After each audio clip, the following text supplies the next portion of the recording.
Finally, applause coming in. I thought it would never happen. Oh. And already a hand is up. 2 hands are, oh my gosh. You guys, don't make me cry. Don't make me cry. 2 hands are up.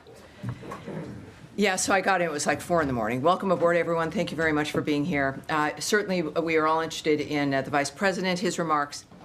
Today's going to be slightly different. It already is a little bit.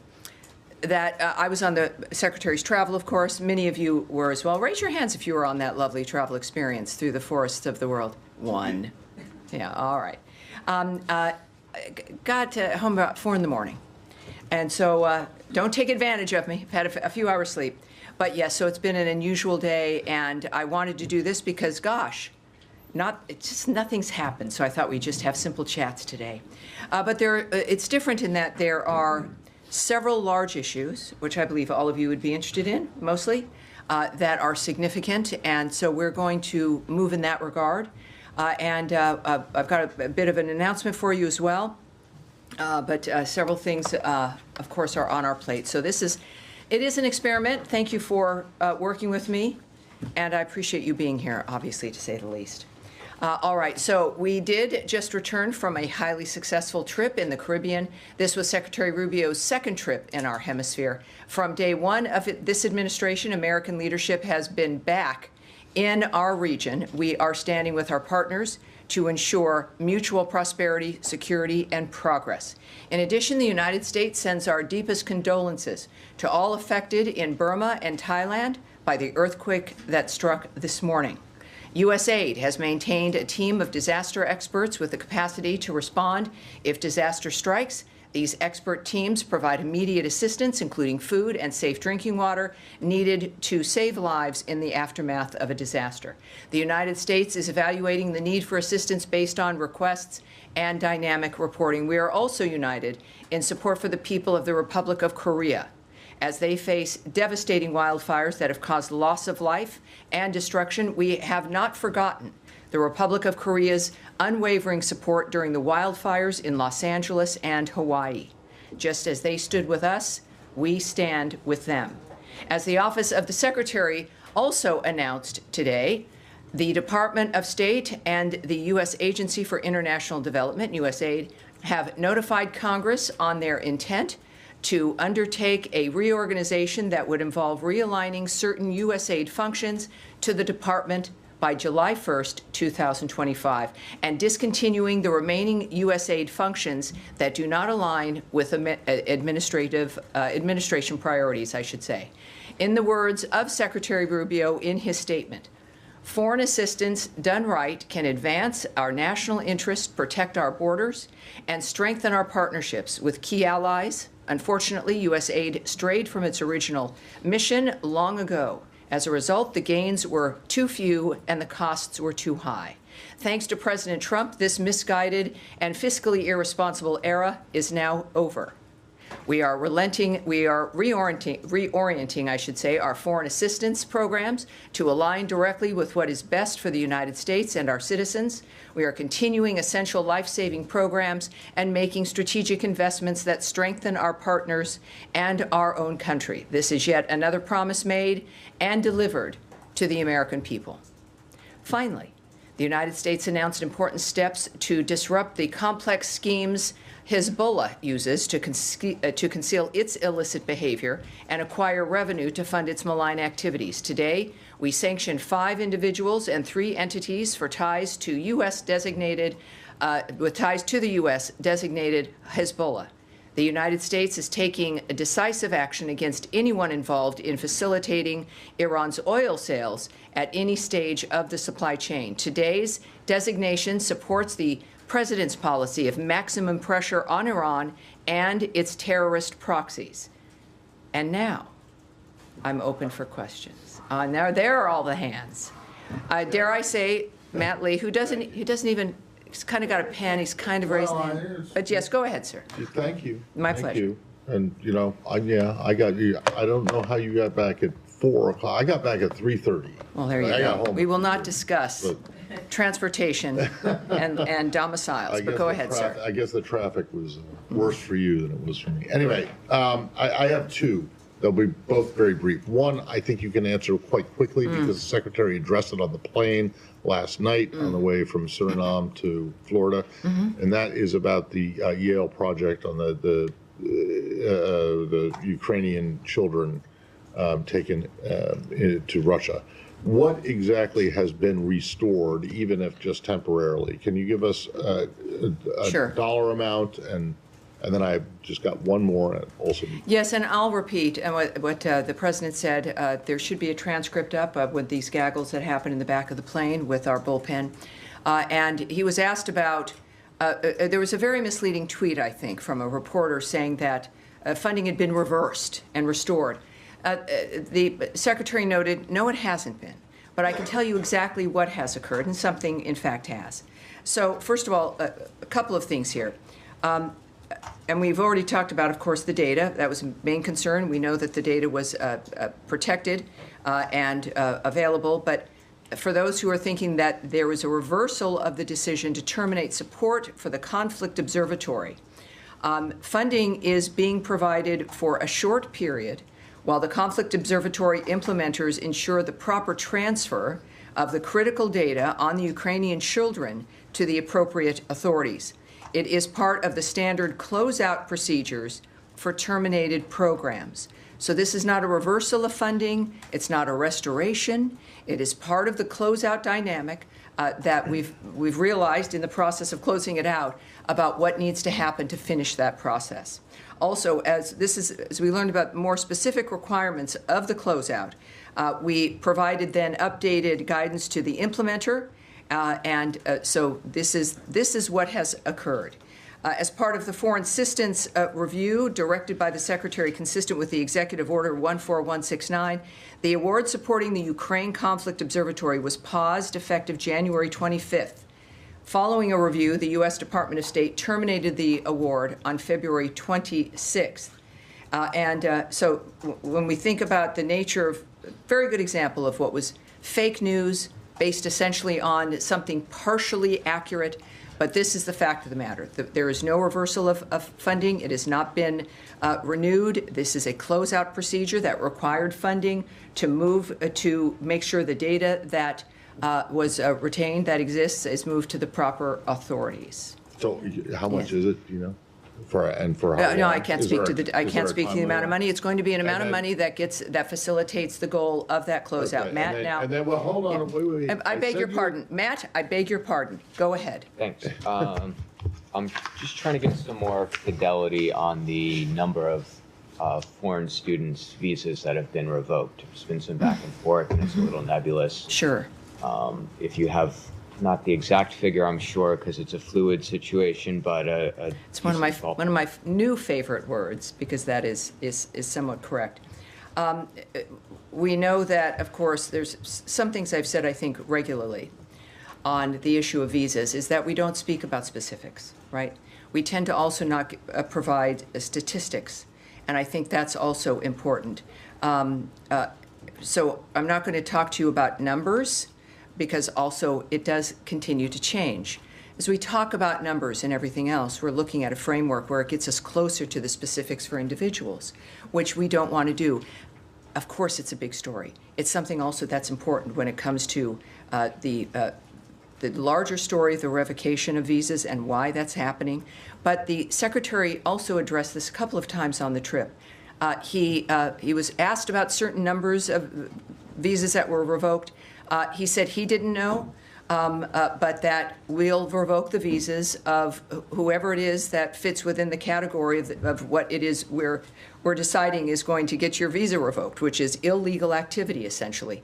I do know that from our own conversations here, that, here we go, the department, I can say this specifically, revokes visas every day in order to secure America's borders and keep our communities safe, and will continue to do so. Because the process is ongoing, the number of revocations, as I've noted, is dynamic, and the department generally does not provide statistics on visa revocations, and generally we were not going to add anything at this time, but clearly this is a process that we're committed to and is part of making America safe again. It's within our right, it's within the right of every sovereign nation to make a determination who will stay in this country, who will be allowed in this country, and the Secretary, of course, has been very clear on this. What we can also say is that we have zero tolerance for non-citizens who violate U.S. laws. Those who break the law, including students, may face visa refusal, visa revocation, and/or deportation. Also, all visa applicants, no matter the visa type and where they are located, are continuously vetted.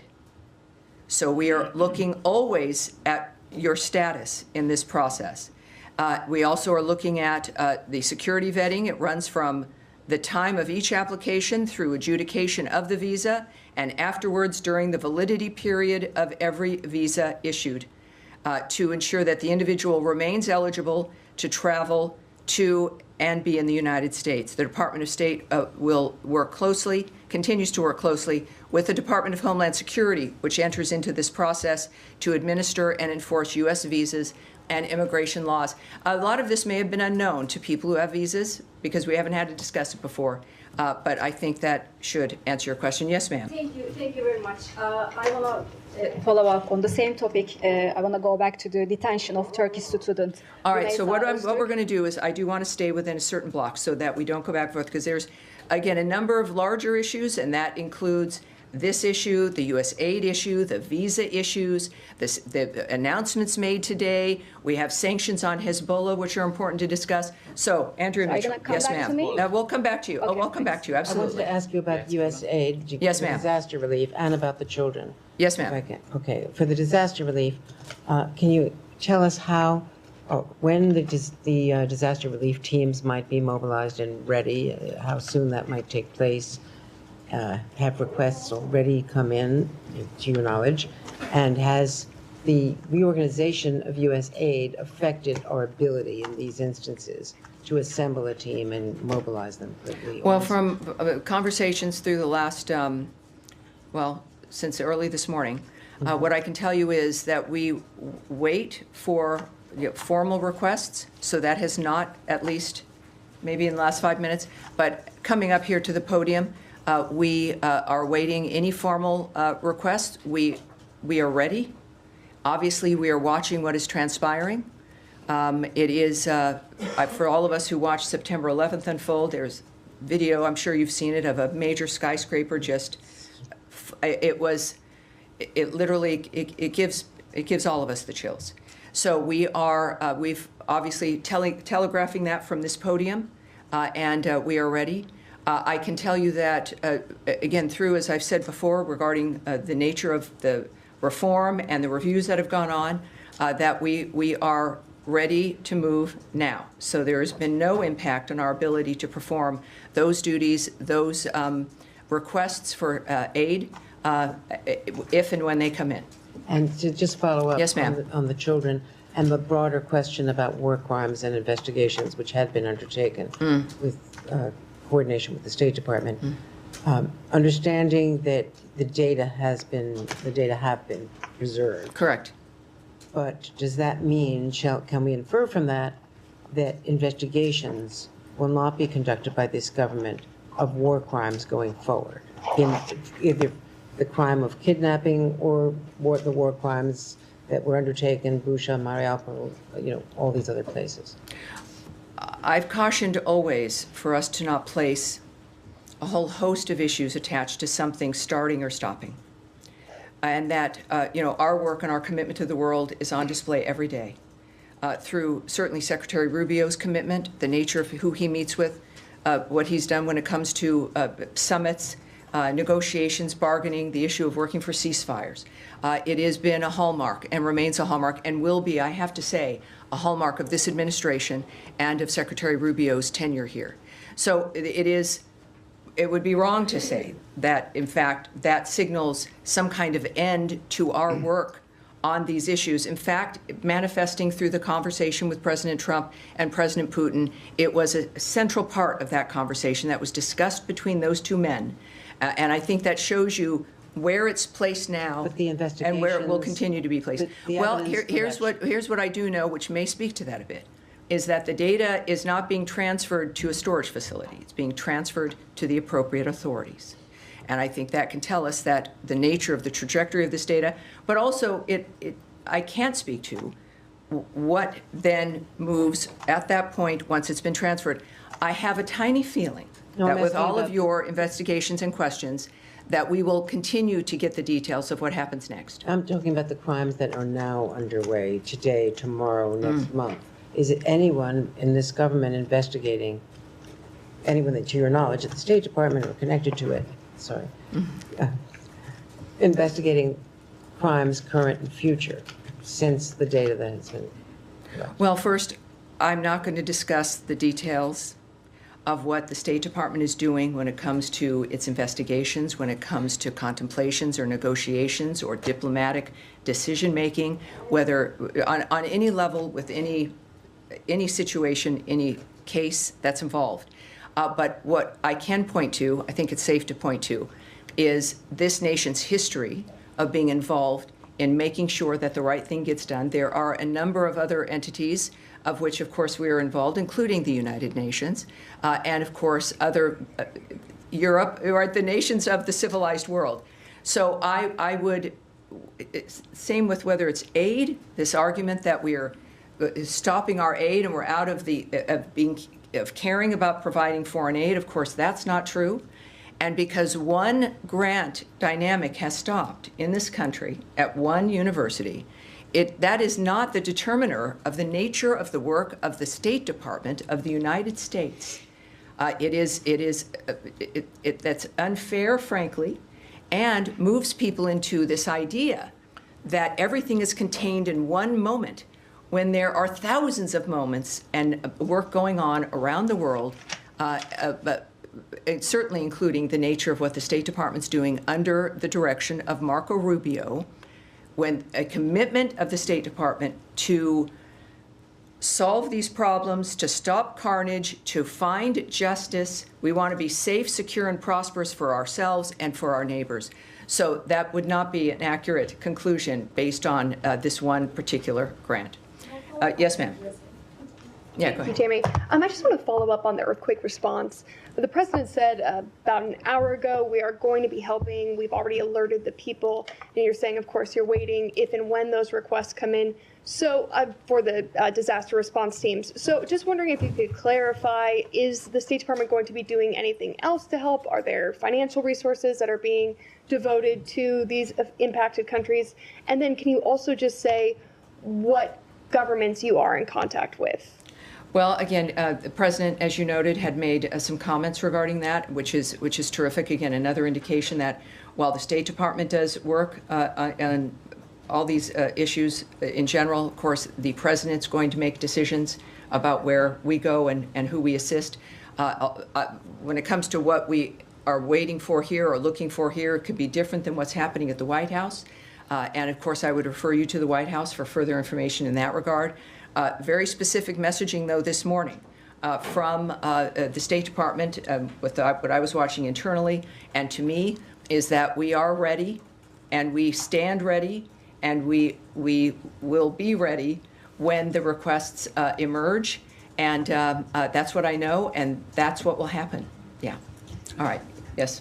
Just staying on USAID or USAID. Sure. Today, USAID Foreign Service officers received a reduction in force notice.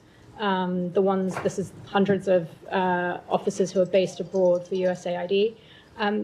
Can you confirm that all Foreign Service officers' positions will be terminated now and that they will all be coming home? And do you have, or will there be transparency on how much it's going to cost to bring home hundreds of USAID Foreign Service officers home, including their families, those, as you know, that have been based abroad and have their whole lives integrated into different countries abroad? Some of them have been working abroad for many, many years. Yes. The Secretary has mentioned throughout this process, I've mentioned to you, that with any major change, there's going to be disruption. This particular review and project to assess the nature of waste and fraud and abuse and whether or not these programs and the grants align with America's priorities has been public news, worldwide news. We've discussed it openly. We've seen what's happened. And so it's something that I think most people, we've been waiting for this conclusion. It has arrived. I can't speak to the number of people who will not be a Foreign Service officer at this point. I can't say if it's going to be every single one. There'll be a point where I don't have to speak about fluid situations and things that are changing and moving every day. But of course, this is it's a restructuring essentially. And there's going to be, from one statement made, that there'll be from USAID, and a statement about the last mission, if you will, is that like any restructuring, there will inevitably be disruptions. From Secretary Rubio down, we are committed to ensuring that USAID personnel remain safe and that the agency's ongoing life-saving aid programs remain both intact and operational. And it's something that we're committed to. There are periods of time for blocks of individuals to come home and to be separated. But it's dynamic when you're looking at such a reorganization that's going to happen. We will, I'm sure, with this being a public story, have more information every day. And when that's possible, as I seek it out, I will bring it to you. And just one on the RAF, Sure. This note also said that employees will be separated from the Foreign Service effective from the 1st of July. Does that mean that they are not guaranteed an opportunity to apply for jobs? Well, no, that's not true. There will be jobs that then can be applied for by those who have been separated. I can't tell you how many of those will exist, or even the structure of what that is, but there's been a very specific note that for the jobs that then are open, these individuals, or at least some of them, will be able to apply. So that will be part of it as well. Yes, Daphne. Thank you. On what you said on the response to the earthquakes, I just wanted to clarify, is that the Disaster Assistance Response Team, the DART, that you're referring to? DARTs. Yes, it's the DART system. Okay, great. And how quickly would that team be able to get on site given the contract terminations and the cuts at USAID? Will they be able to respond as quickly as they've been able to in the past? Well, from what I'm told is that what's been happening at USAID has not affected our ability to employ the DART system as we always have. When it comes to where they are and in that particular location, I can't give you a timeline, but clearly, as said repeatedly, we stand ready, and there's an understanding of what the situation is, and that certainly has not been impeded whatsoever. All right. Oh, yeah, yes, absolutely. Yeah, and I was also got home at 4 a.m. Thank you very much. A lot of the embassies that he's been visiting have also big USAID missions and local staff that are Yes. hired for them. So in this reduction, are all the local staff also being fired as you downsize? Well, USAID? the messages I've seen and the guidance I've received is about Foreign Service officers. So I can't speak to where the local staff there fits within that framework. But so if they're not Foreign Service officers, but each mission is in a different dynamic. So I would. I can't speak to that at this point. And one other question on another topic, Carrie Lake is talking about firing about almost 700 journalists at VOA. For those who are visa holders and from countries that where it might be dangerous for them to return. Yes. What's the State Department doing, like, to give them time to apply for asylum, or what kind of programs are in place to help people like in that? Yes, I position? mean, this is a recurring question. It's an important one, and it's good for people in this situation and other situations. The visa dynamic for people involved in this situation is no different than everyone else who has a visa. That if you're here on a work visa and your job ends, some people have gotten another job on that framework and have then reapplied and have gotten a visa for that new job.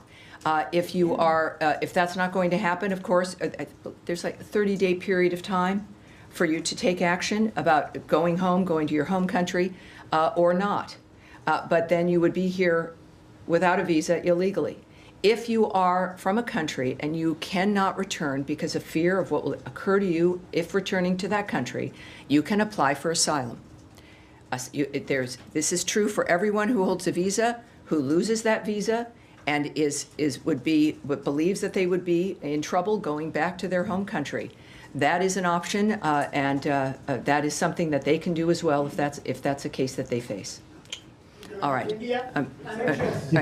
But, sir, right there in the glasses. Thank you very much. So, Thank you. Thanks for your patience, everyone. Sticking with USAID, Thank you. one of its crucial functions was getting humanitarian supplies into Gaza during the conflict there and during the ceasefire. Now, the last tranche of funding that it paid to the partners in the region was end of January. So there's a kind of block here. Will state be taking over this type of function come July the 1st? And what is going to happen for the funding for the partners applying that humanitarian relief in Gaza in the interim? Well, we're at a state where Congress has just been notified that this transition is happening. I can't speak to the decisions that'll be made once that decision occurs through USAID as it exists and how it moves into state. So that's the process that's happening right now. So I don't have something for you on that. But we also know that dynamic is very complicated, as we've talked about every day, importantly, and it remains complicated. And of course, aid can immediately move through that situation through all of our regional partners, people who are concerned. If Hamas were to release its hostages and lay down its arms, how many times does that need to be reminded?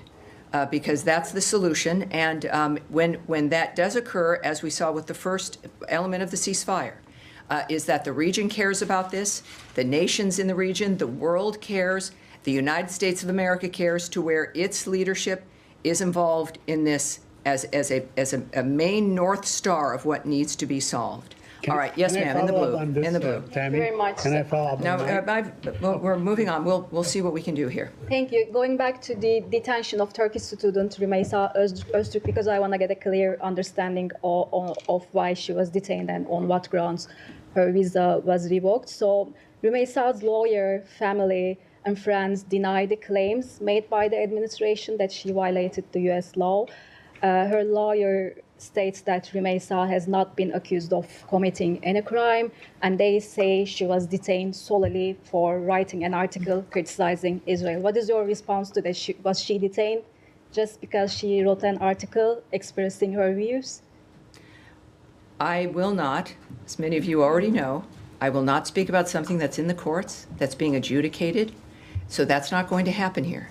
I can point to Secretary Rubio's remarks about this on the plane to the reporters as we were returning home last night, is that the DHS, which manages this framework, clearly felt that she had committed crimes that required her detention. And now that will be adjudicated in court. But it's a framework that we would not be commenting on in any regard, regardless of the situation or whom it happens to. As you've noted, it is playing out in court with representatives, and that's where it's going to be. Is there any right. possibility that you might make this evidence about her public? I am not here to comment on what's going to happen in a courtroom or the people who are involved in that court case. It's not my position. It certainly is beyond my purview, and we're going to leave it there. Yes, sir. In the middle. Thank you, Tammy. Yesterday, Secretary Rubio spoke about his meeting with Turkish Foreign Minister and the theme of that meeting earlier this week. My question is that have they talked about the peace process between Turkish government and the Kurdish fighters in Turkey, and the peace process between Kurds and Turks? Is it something, the matter of your concern? Here's what I think we know, and again, the Secretary spoke about this a little bit also on the plane. It was he enjoys speaking to the press, and that is helpful for us when it comes to transparency and the American people knowing what's going on. I, of course, and I know why you ask, and everyone wants to know. But I'm not in a position where I'm going to speak about the nature of a conversation between the Secretary of State of the United States and the foreign minister of Saudi Arabia or anyone else in a position in any country where there's discussions about any kind of dynamic involving governance and the choices that those governments make. What I can say, of course, as we know, is that Turkey is an ally, a member of NATO, and the conversations we have are often and deal with issues that are of importance to both countries. So I'm going to leave it there. So yes, sir, with the glasses in the back here. Oh, thank you. Thanks. Sergey Yumatov with TASS News Agency. Uh-huh. My question is on Russia and Ukraine. When do you expect the next round of consultations between the American and Russian delegations to occur? Well, we know, of course, that we have our teams that have returned from the last Saudi Arabian technical framework of what they were working on there. The Secretary has noted in some of his comments that now we have to take a look at what's been accomplished and what we need to be doing, and we will decide at that point about how we proceed. All right? All right. Yes, sir. Can I move to Lebanon? Yes, certainly. Thank you, Tammy. Ahmed Hazim, Al Jazeera. Today, there was some missiles fired in northern Israel from Lebanon. Israel retaliated with airstrikes and artillery in the south and even in the capital, Beirut. My question is that the ceasefire agreement, in it, there is a mechanism for reporting violation or alleged violation of the agreement itself, the ceasefire itself. This mechanism is led by the United States, will include France, UNIFIL, and both parties have to report any violations to the cease agreement. Was this mechanism implemented in this incident? Well, I can say a few things about this, including Israel is defending its people and interests by responding to rocket attacks from terrorists in Lebanon. As part of the cessation of hostilities agreement, the government of Lebanon is responsible for disarming Hezbollah, and we expect the Lebanese armed forces to disarm these terrorists to prevent further hostilities. The reason that any attacks have happened is because terrorists launched rockets into Israel from Lebanon. That is a violation of the cessation of hostilities. It is a violation of the ceasefire when terrorist groups, when armed groups, shoot rockets into Israel. Whether it's Hezbollah or whether it's Palestinian groups like Hamas, it does not matter. Israel has to respond as the United States would have to respond, or any other country would have to respond in this kind of situation. We stand by Israel, of course, and it's a dynamic that also continues to unfold, but I think it's pretty clear that this is the responsibility of the Lebanese armed forces to disarm the terrorists who are preventing, in order for us to prevent further hostilities. Yes, sir, in the middle. Thank you very much. Several human rights organizations and the media reported that many civilian activities have been arrested in Iranian Kurdistan for participating in Nowruz celebrations. Have you received any reports on this matter, and how would you to describe human rights record in Iran? Yes, yes, we are aware of those reports, that the Iranian regime has been arresting Iranian Kurds for participating in those celebrations. The regime is one of the world's worst violators of human rights, oppressing the Iranian people to maintain its grip on power and curtailing their exercise of fundamental freedoms. In Iran, the freedom of expression, peaceful assembly, and religion are completely ignored. The regime unjustly executes more people than any other country, persecutes members of religious and ethnic minority groups, and uses tactics like arbitrary arrest and torture and other violations to intimidate political opponents and squash dissent. We will continue to support and defend the human rights of the people of Iran against the regime's continued human rights abuses and authoritarian repression. All right. All right, go ahead. Thank you, Tammy. Very quick question. Axios reported yesterday that a new U.S. proposal was submitted to reignite the ceasefire talks and so on. Can you share with us anything about the status of this peace proposal that was submitted by the United States? Is it gaining traction? What is next? Yes, I can't speak to that today, but we are, again, next week returning we're going to have a Monday briefing, and I have a feeling you might have another question, and I will be answering your question Okay. tomorrow, but we'll do that. Yes, Can I Daphne. follow up on? No, we're going to Daphne here, but yes, thank you. Just on the Panama Canal, today China's The Panama Canal, all right. Sorry. No, it's all right. No, it's okay. We're here. We're good. Okay. Today, China's market regulator said it will carry out an antitrust review on the Hong Kong's CK Hutchinson's proposed sale of 2 Panama ports to BlackRock to, as Beijing said, protect fair competition and safeguard public interests. What is the U.S. response to that move by Beijing, and what's your message to Panama, which has an audit pending over the company's concessions to operate those ports? All righty. So we are aware of the comments made by China. It's also no surprise that the CCP is upset at this acquisition, which will reduce their control over the Panama Canal area. We are also glad to see U.S. investors acquire a controlling stake in the Panama Ports Company, which owns and operates the ports of Balboa and Cristobal at either end of the Panama Canal. So we would refer you to BlackRock and CK Hutchison for more information about the agreement itself. And we refer you to the government of Panama regarding its role in ensuring that the sale complies with Panamanian laws and regulations. So yes, we're aware, and it's not a surprise, certainly. All right, yes, pink jacket. Thank you. Back to Turkey. Is there a confirmed date for President Erdogan's visit to the White House in April out of Foreign Minister Fidan's meeting with Secretary Rubio on Tuesday?